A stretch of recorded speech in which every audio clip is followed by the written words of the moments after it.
Hey guys, today I'm going to teach you how to efficiently, quickly, cleanly change your boat engine oil.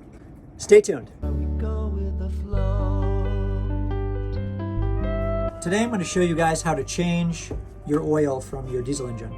It's one of the simplest things that you can do to keep your engine in good shape, not have any problems when you're out there sailing.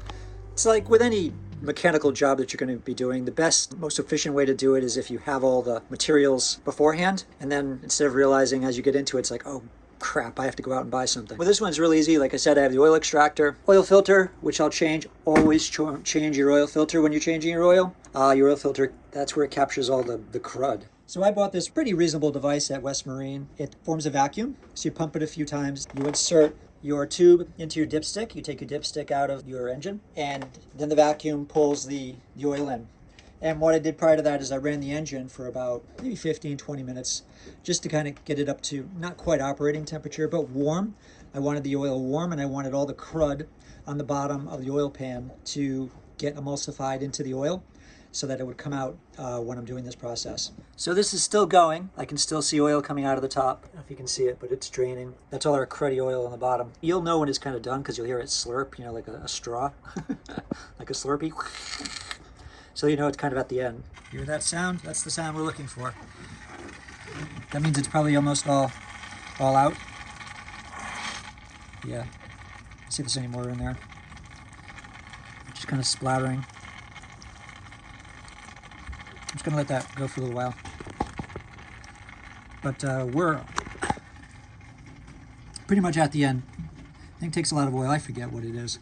I have to look it up, but I bought a big container. I know the last time I replaced it, it took most of it. My engine is a Yanmar 4JH3TE, and it takes a gallon and half a quart of oil. I looked at my logbook from last time. It's done pulling all the oil I can get out of there.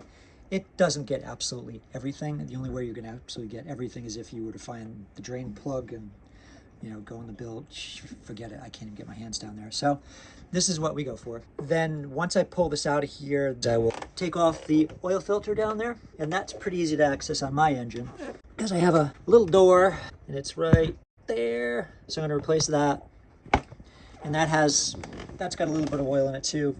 And that's probably the messiest part of this is trying to open up the oil filter because it's going to drain out of the bottom. An oil absorber down there, I'm going to try to catch as much as I can. I'll try to put a cup down there too. So that's the next part. Really easy to do, but like I said, actually one other thing too is before I ran the engine, because that oil filter gets really, really hot, I just pre-loosened it a little bit because I don't want my hands on there too long, and hopefully that'll get off pretty easily. The other thing I did with this oil filter is I'm just loosening it slightly because if I take it all the way off, oil is just going to get all over the place. So I'm just going to loosen it slightly, and you can see the oil dripping on the bottom now. Try to get most of that in the bucket. I'm going to give it a little bit more, another twist here. Speed up the process a little bit. There we go. If I do it that slowly like that, nice drip, then I won't make a big mess when I pull the oil filter off itself.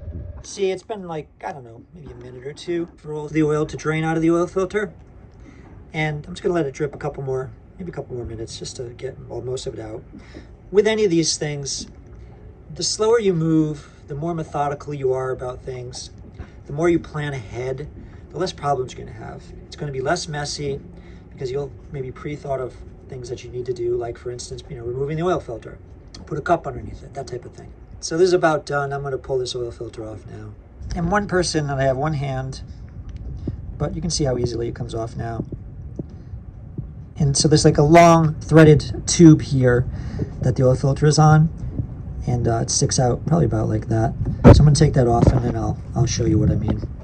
So I successfully removed the oil filter, and now you can see that threaded tube I was talking about. That's where the oil comes through, and then it goes into here, the centerpiece. There's filter elements in there, and I believe it squirts out these sides. I think that's how it goes. And as you can also see, there's more oil in here. So I think these hold quarter of a quart or so of oil, maybe half a quart. But if you're really careful, you don't get it all over the place. See how it's still dripping? I'm just going to let it drip for a while. And when that stops dripping, I'll dump this into that container, and I will put the new oil filter on. So this was the old oil filter. Just going to pour that oil in there, just a little bit.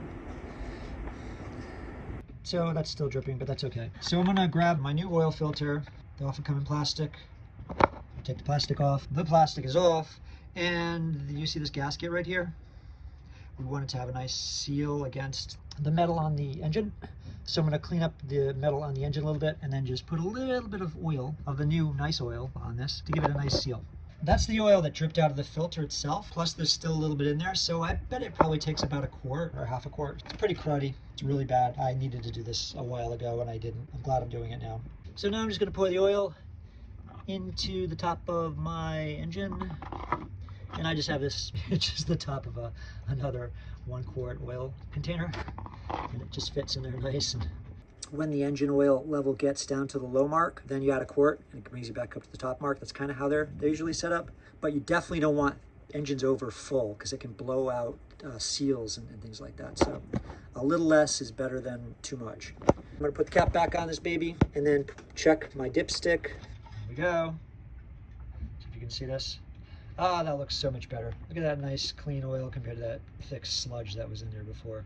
See, it's not quite up at the top mark, and you can see the lower mark that I told you. So it looks to be about a half a quart low, which is what we thought. So I'm gonna put this back in and fire this baby up. She sounds so much better already. I'm not hearing the clicking of the valves as much as I did before. I'm just gonna check to make sure my oil filter is not leaking.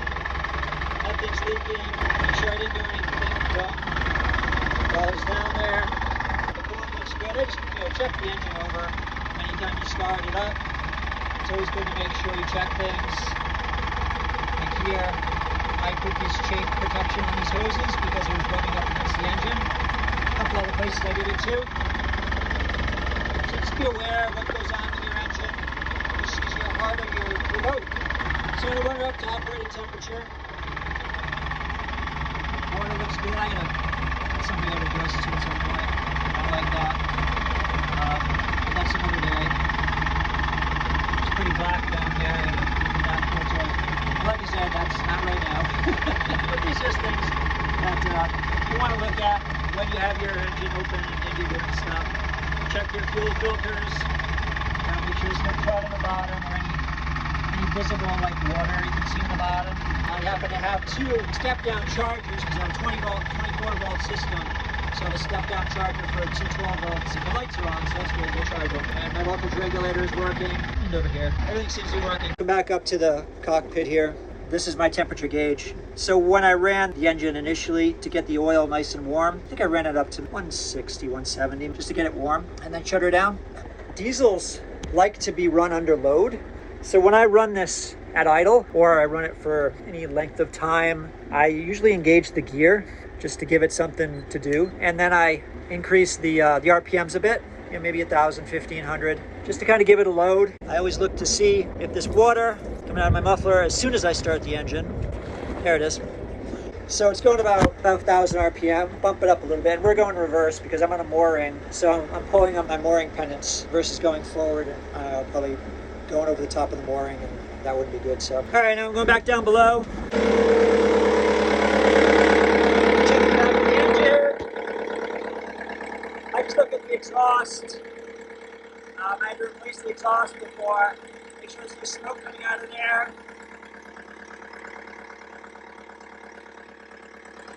No water squirting out all over the place. That's always a good thing. Just my muffler.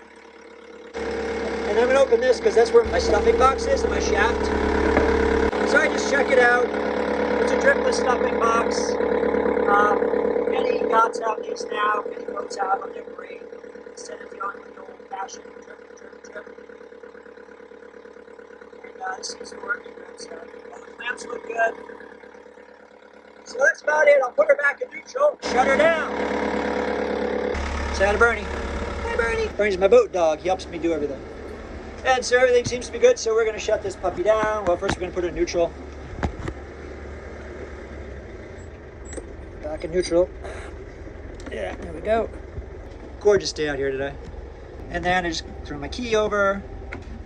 And that doesn't actually shut the engine down because with a diesel, there's really no spark. It operates on compression. So you have to, I think this switch depressurizes it, I believe. Because you can have things like runaway diesels where they'll just keep going and going and going. You have to shut them down manually, like at the engine. Never had to do that yet. So after the engine's run and you're satisfied with your results, everything's cool, then you have some oil to take care of. And so you just find an appropriate place to get rid of your oil. Sometimes you can go to marinas. I think maybe West Marine might collect oil and deposit your materials and then clean up. And now the last thing I would say, that probably the most either neglected or but just not talked about, would be logging what you did. I have a maintenance repair log on for my boat. I also have improvements that I've made. I keep a parts list so I easily can find and I know what parts I have on board. So this just shows all the parts I have on board, the numbers and things like that. And it's just really handy because once you do something and you maybe have to do it once a year, you don't remember what the part numbers are. You have to go try to find them. And so this is really handy to have. I have a safety equipment section also that lists my EPIRBs and some PLBs on board, personal locator beacons, and their dates and codes and such like that. Also, parts, any improvements I've made on the boat, I also list major improvements like, change out electronics, big things like pair the roller furling. I installed NEMA, I installed little Bora fans. That's maybe not a major thing, but I still listed it. And then lastly, we have the maintenance log. And this is just an ongoing list of all the maintenance that I've done on the boat. Oil changes, any upkeep, just stuff I've done, checking the batteries. I'll list things that I've done, pre-season, post-season. And this is where I was easily able to find the number of my oil filter when I wasn't on the boat, and also figure out the amount of oil that I needed, the volume. I have that listed. So this is beneficial to you as your current boat owner, keeping your boat in good shape, keeping it safe, knowing what's going on with your boat. But it's also good for retail value because when someone comes in and if you want to sell your boat, you can say, hey, here are my logs. This is how I kept track of my boat. And that goes a long way to keeping the boat value up. So that's the last piece I would say, is to log what you do on your boat, whether it be your engine or your hull or whatever it is. Like I have different categories here. I have superstructure, electrical, batteries, any type of plumbing things I've done, just to keep you organized.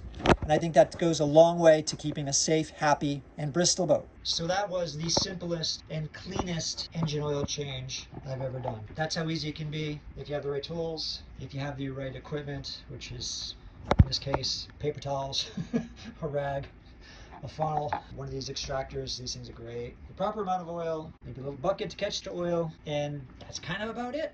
So that's it in a nutshell, how to quickly, efficiently, cleanly change your engine oil on your boat. Sailboat, powerboat, doesn't matter. This just happens to be a sailboat. The steps I would say would be first to look at your manuals, find out capacities, see which tools you need, get something that's going to be able to extract the oil either from the dipstick or if you can access the plug below. Get the appropriate amount of oil, the viscosity that you need, 5W40, whatever, 5W30. That's just the viscosity based on the temperature that you're going to be operating in. Get a funnel, oil filter, find the appropriate oil filter that you need, the numbers, look them up. Maybe they're in past logs, maybe they're in records that the previous owner had, or maybe you have, and just get that stuff all ready. And then find a nice day like today where it's not hot and it's nice and cool and you don't mind running the engine, and then just do the process. So good luck, and I'll talk to you next time. Bye bye.